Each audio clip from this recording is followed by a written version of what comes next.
با سلام. امروز با آموزش دیگه ای از HTML و CSS در خدمتتون هستیم. در این جلسه قصد داریم با استفاده از کدهای HTML امکان به وجود آوردن لیست ها رو داخل متون خودمون رو صفحات وب ایجاد بکنیم. به طور کلی ما دو دسته لیست داریم: لیست های قابل شمارشی یا همون اوردر لیست ها و لیست های غیر قابل شمارشی یا بهش unordered لیست ها میگن. لیست های شمارشی رو با 1 2 3 4 تو متون میبینیم و لیست های غیر قابل شمارشی رو با یک سیمبل مثل بولت یا به صورت تیک مشاهده میکنیم. خب برای این کار ابتدا ما یک سند HTML ایجاد میکنیم. تو جلسه قبلی دیدیم که با استفاده از علامت تعجب و یک اینتر برای ما کد ادیتور کدهای ابتدایی رو در اختیار ما قرار میده.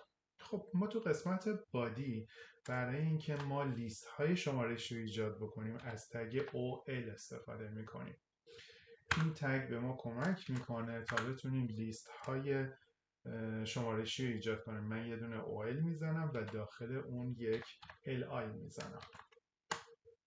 به عنوان مثال ما میخوایم یک لیستی از طبق محصول ها رو ایجاد بکنیم، یه لیستی اصلا از محصول ایجاد بکنیم. میگیم خب اینجا ما پروداکت 01 رو داریم. من برای اینکه سرعت عمل داشته باشم میام و این لیست ها رو مثلا 4 تا بهش پروداکت میدم، پروداکت 1 2 3 و در نهایت پروداکت 4. خب سندم رو سیو میکنم. با استفاده از لایف سرورم سند رو اجرا میکنم و داخل اینجا میبینم برای اینکه بتونم این رو داشته باشم همزمانی به این صورت. پس برای من یک اوردر لیست ایجاد کرد که همینجوری که میبینید با 1 2 3 4 و حالا تا انتها قابل مشاهده است.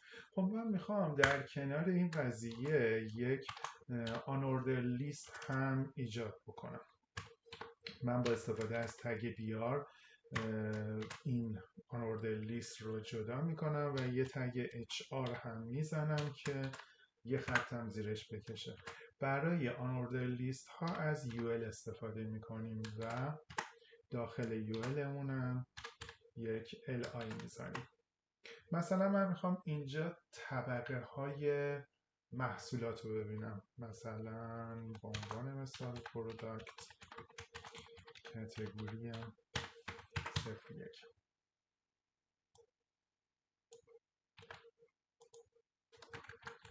و این رو هم 5 تا کاتگوری رو بهش اضافه میکنم و این تغییرات رو میدم.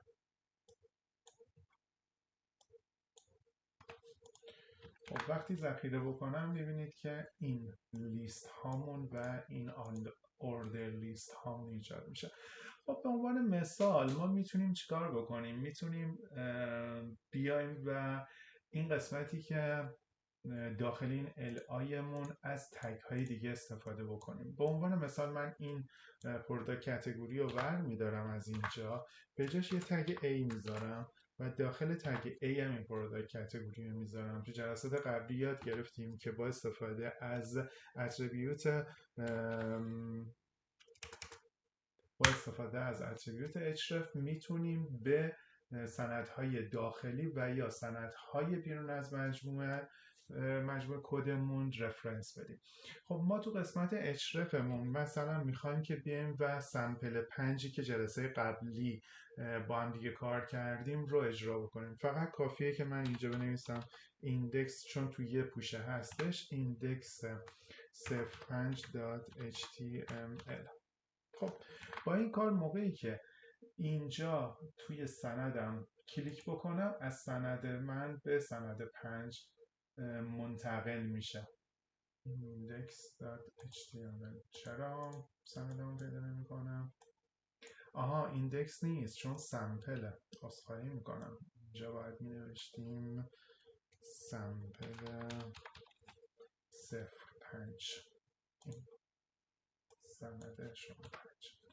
خب یه بار دیگه ذخیره سازی میکنم. موقعی که روی کلیک بکنم به سمت شماره 5 که همون عکس هایی هستش که جلسه پیش از ماموت گذاشته بودیم قابل مشاهده است. خب حالا من میتونم بیام و داخل این کاتگوری، مثلا کاتگوری شماره 5 رو از اینجا من کات میکنم.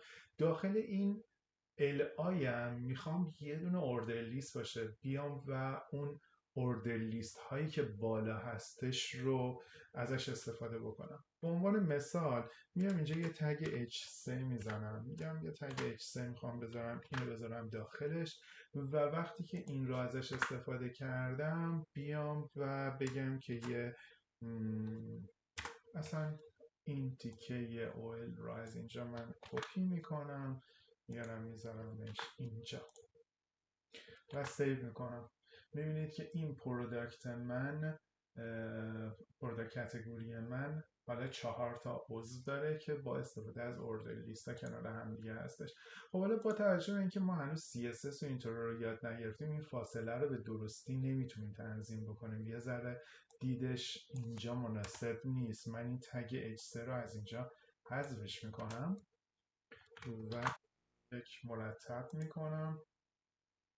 با استفاده از کد ادیتورم مرتبشون میکنم و یه بار دیگه سیو میکنم. نکنید الان شاید قابل لمس تر باشه، یا مثلا فرض کنید من این رو کپی میکنم و زیر شماره 3 قرار میدم و اینجا میگم که اینم باشه مثلا بر فرض 7 و 8 و اینجا 9 و در نهایت قضیه مثلا 10. این هم یه سری پروداکت دارم.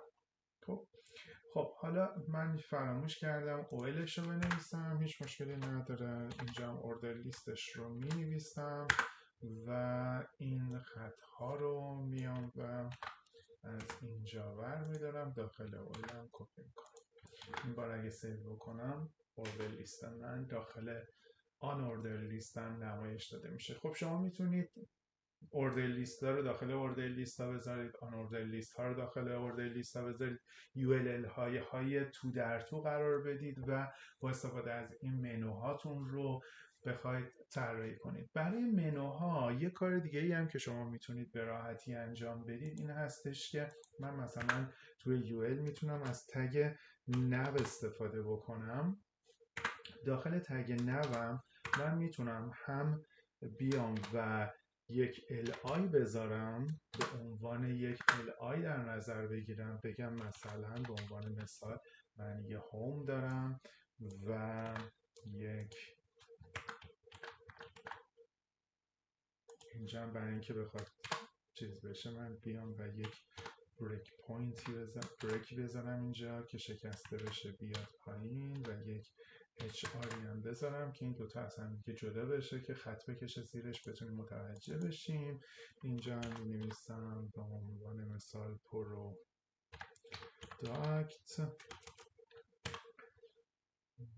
و سرویسز خدمات. خب ببینید الان دقیقاً با استفاده از المنت نو که برای نویگیشن هستش، برای ساخت منو هستش، شما میتونید این رو اوردر لیست هاتون رو برای ساخت منو استفاده بکنید و یا حتی از اتریبیوت خود منیو استفاده بکنید. اینم در اصل مثل اتریبیوت نویگیشن هستش. از هر دوتا میتونید استفاده بکنید برای طراحی منوتون. هیچ محدودیتی نداره، هم نویگیشن هم منیو جفتش هم موتورهای جستجوگر به عنوان منو شناسایی میکنن و بهشون توجه میکنن.